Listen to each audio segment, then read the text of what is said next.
네, 오늘의 킹덤 주제, 그때는 맞고 지금은 틀리답니다. 강유정 의원, 이거 영화 얘기는 아니죠? 홍상수 감독 영화 제목인데. 그러게요. 네. 홍상수 감독 영화가 이렇게 자주 언론에 활용되게 될 줄 저도 몰랐습니다. 네. 그런데 언론을 좀 보자면, 하나의 언론사의 기사를 읽다 보면은 똑같은 문제임에도 불구하고 그때와 지금이 너무 다른 경우가 많은데, 이거 둘 중 하나겠죠. 일종의 다중인격체로서의 언론이거나 여러 개의 인격이 있어서 그때마다 다른 인격이 튀어나오거나, 아니면 일종의 분열증적 주체인 겁니다. 그래서 원할 때마다 이야기를 바꿔버리는, 결국은 일관성을 잃어버린 거죠. 둘 중 하나라고 해도 언론이 굉장히 심각한 어떤 분열증적 위치에 처해 있다는 얘기고요. 좀 돌아보면은 일종의 금권이라고 할 수 있을 대기업에 대한 입장 말고는 언제나 오락가락합니다. 이렇게 오락가락한다면 결국 최고의 권위는 금권이구나라는 생각밖에 들지 않는데, 권력 감시를 이렇게 왔다 갔다 해도 되는지에 대한 질문 던져보겠습니다. 네, 여기서 잠깐 이 시간만 기다린다는 분들이 굉장히 많이 계시더라고요. 바로 킹덤 스페셜 퀴즈 제가 준비를 해봤습니다. 자, 오창석 요원과 관련된 이 퀴즈를 준비했습니다. 킹덤 주제와도 연관이 되어 있고요. 그때는 맞고 지금은 틀린 것을 골라주시면 되겠습니다. 과거와 이 현재가 같지 않은 오창석 요원의 모습을 골라주시면 되겠습니다. 먼저 1번, 중학생 귀요미 이 신체, 신장 그대로.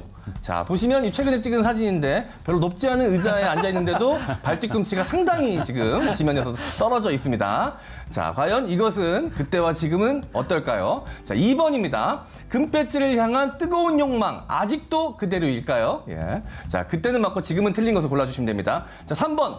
모태 외모 부심, 설마 지금도? 자, 과연 양심이 있다면 지금도 그러면 안 될 텐데. 자, 1, 2, 3번 중에서 정답은 무엇일까요? 오창석 요원 본인이 맞춰주시죠. 저거는 일단은 네. 2번은 절대 아니고요. 정치를 당분간하지 않기 때문에. 네. 2번도 아니고 3번도 아니고요. 네. 3번은 왜냐면 어플을 썼거든요, 저 사진은. 네, 그렇게 아니고 1번도 아닙니다.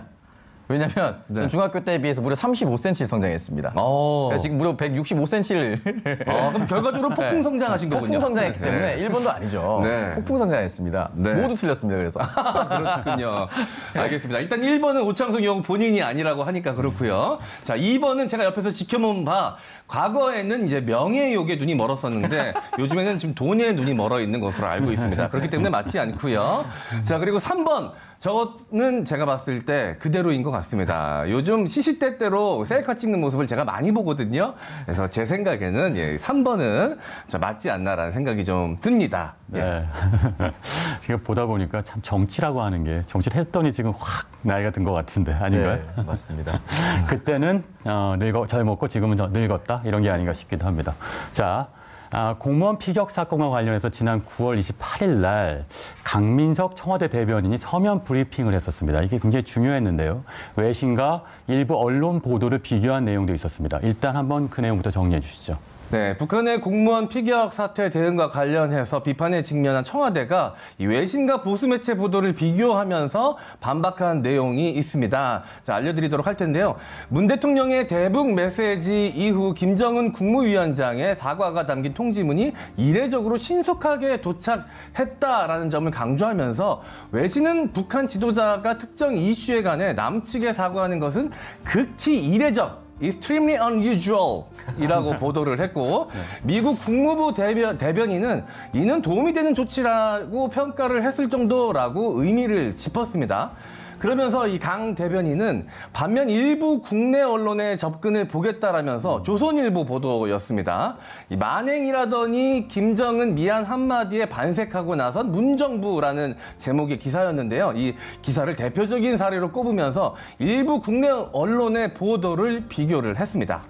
네, 이 불핑이 결국 전형적으로 언론이 그때는 맞고 지금은 틀리다 이런 보도 행태를 보여준 것이라고 할 수 있겠는데요. 특히 박근혜 정부 시절 목함 지뢰 사건 당시의 언론 보도를 주요 언급하기로 했습니다. 네, 두 가지 정도 주요 헤드라인을 좀 살펴볼 필요가 있는데요. 과연 그 당시에 북한이 저질렀던 만행에 대해서 그 당시 언론들은 어떻게 조명했는지 좀 살펴보겠습니다. 그때는 맞고 지금은 틀린지. 일단 중앙일보 기사인데요. 사설입니다.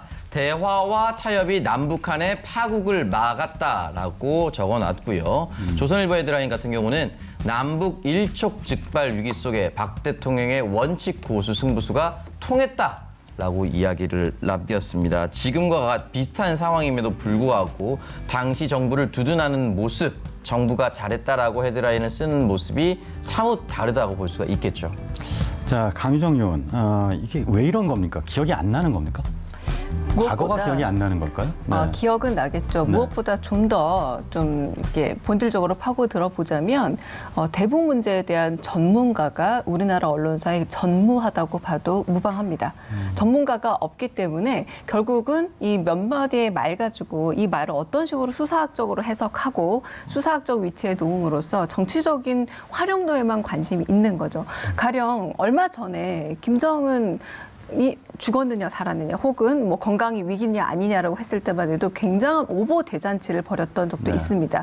그때는 일관성 혹은 분열증 다중인격으로도 말하기 어려운 부분이 있었는데 이 부분에 대해서 일단 첫 번째 전문가가 있어야 좀 깊이 있는 해석이 나오긴 합니다. 그런데 이런 전문가가 부재하기 때문에 모든 것을 정치적인 기반을 바탕으로 두고 거기서 정책적인 해석과 그 프레임 자체도 정책적으로밖에 될 수 없기 때문에 대북 문제라는 굉장히 긴 역사적 흐름 속에서 그리고 우리의 국제적인 문제뿐만 아니라 국제적인 외교 가운데서 한가운데서 봐야 될 문제임에도 불구하고 결국 우리 언론 소비자가 의지할 게 외신인 이유는 훨씬 더 전문적이고 객관적인 보도가 가능하기 때문이라는 거죠. 지나친 주관성이라는 건 결국은 진실이 없음에 대한 고백에 다름없지 않을까라는 생각이 듭니다. 네, 주관 과잉 이것이 바로 그때는 맞고 지금은 틀린 보도가 계속 이어지는 이유 같은데요. 이와 비슷한 사례가 또 있습니다. 몇 달 전에도 있었죠. 지난 6월 16일 날 북한이 남북 화해의 상징이었던 남북 공동연락사무소를 폭파했습니다. 남북 갈등이 불씨가 됐던 건데 대북 전단이 바로 문제였는데요. 이를 둘러싼 국내 언론의 보도가 또 완전 달랐죠.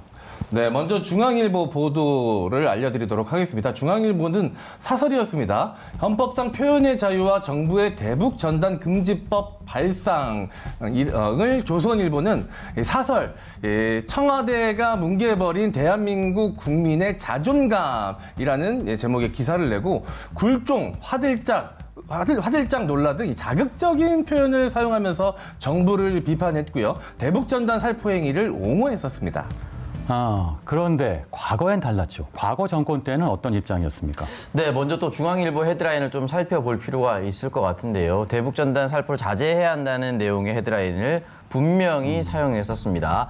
위험천만한 대북전단 살포 자제해야 한다라고 남겼고 조선일보 같은 경우는 대북전단 살포가 남남 갈등 불씨가 되지 않도록 해야 한다라고 하면서 당시 정부를 또 두둔하기도 했었습니다.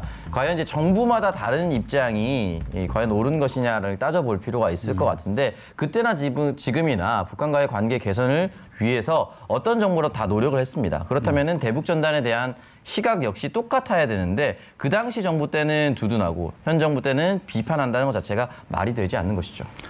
네, 안보 문제를 이렇게 언론사 개의 주관의 입장으로 다룬다고 하는 것 어떤 문제를 발생시킬 수 있을까요?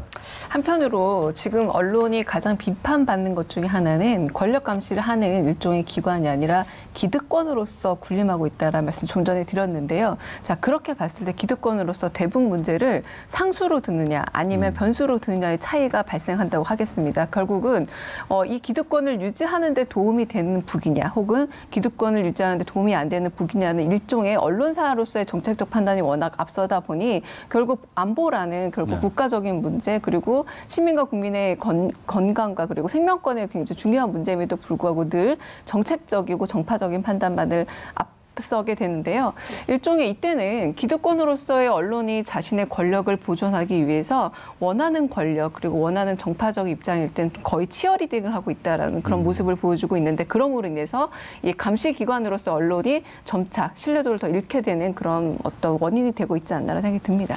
네, 정파지는만 있고 정론지는 없는 한국 언론 지형을 보여주고 있는 것 같습니다. 특히 안보 관련된 보도가 그런 것 같은데요. 그래서 언론의 태도에 대해서 한번 어떻게 하면 더 나은 태도를 보여줄 수 있는지 짚어볼 필요가 있겠다 싶은데 어떤 보도를 어떻게 해야 할까요? 조금 전에 말씀드렸지만 전문가를 통해 건조한 보도를 하면 됩니다. 왜냐하면 사실은 굉장히 오랫동안 쌓여 있는 게 대북 관련 뉴스임에도 불구하고 왜 우리는 그때그때 다른 단말마적이고 아주 속보전밖에 할 수 없느냐.